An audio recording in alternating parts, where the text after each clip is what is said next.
Good morning, class 9th. Today I am going to teach you about the tissue. In the last class, I introduced you about the tissue. Tissue is the group of the same type of cell. Now, today I am going to teach you about the plant tissue. The plant tissue are dividing in two parts, that is meristematic tissue and permanent tissue. Plant tissue, meristematic and permanent. The meristematic tissue, these cells are capable of division.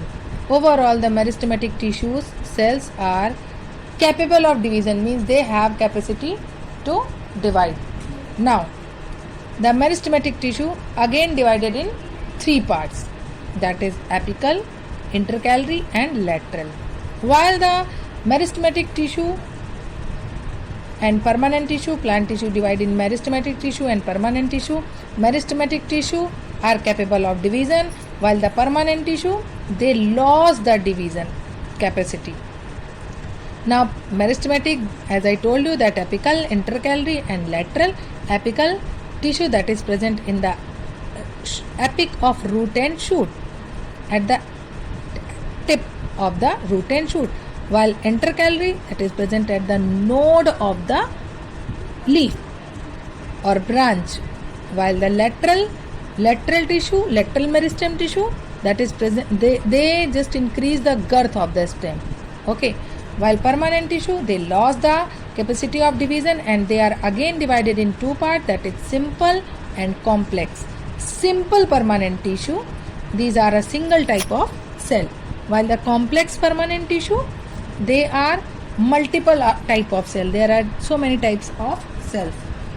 The simple permanent tissue again divided in parenchyma, collenchyma and sclerenchyma. These are the three parts of the simple permanent tissue, while in complex there is two types, xylem and phloem.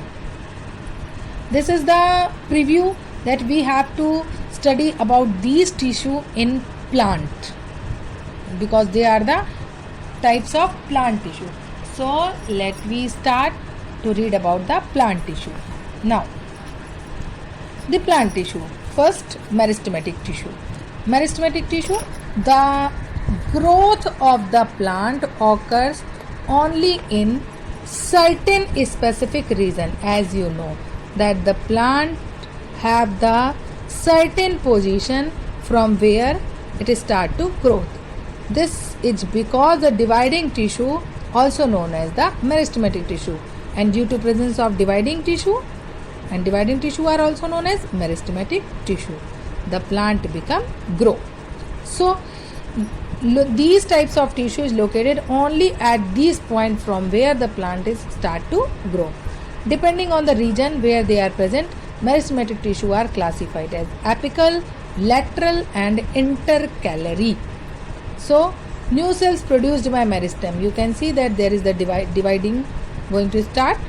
So the new cells produced by meristem are initially like those of meristem itself, but as they grow and mature, whenever these cells grow and matures, their characteristics slowly, or you can say slightly, change and they differentiated as component of other tissues like permanent tissue.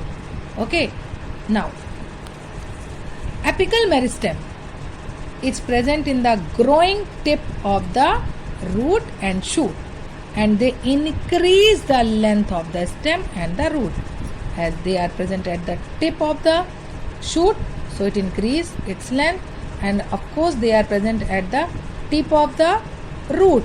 That is the reason they also increase the length of the root. Okay. Now second is the intercalary meristem. Intercalary meristem, it is located between the region of permanent tissue or at the base of the leaves. You can see there is the base, at the base of the leaves, and contribute in the longitudinal growth. You can see that they just contribute in the longitudinal growth of the plant. You can see that is elongation. Now come on the lateral meristem. They are located laterally and cause to increase in the girth of the stem or root. These are the three types of meristematic tissue, that is apical, intercalary and lateral. Let me remind you, apical, that is present at the tip of the root and shoot. Intercalary meristem, they are located between the region of permanent tissues or at the base of the leaves. While the lateral tissue, they are present laterally and they increase the girth of the tissue. Okay, now we come in the simple permanent tissue. This is the second part. First we read about the permanent tissue, then permanent tissue will break out into dividing into simple and complex permanent tissue. First, cell of meristem tissues are very active. This is the characteristic. They have dense cytoplasm.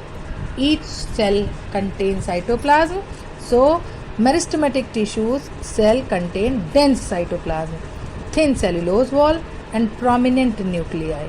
There is the lack of vacuoles. While the all type of plant cell contain vacuole, a large vacuole, but there is lack of vacuoles in the meristematic tissue, in the cell of the meristematic tissue.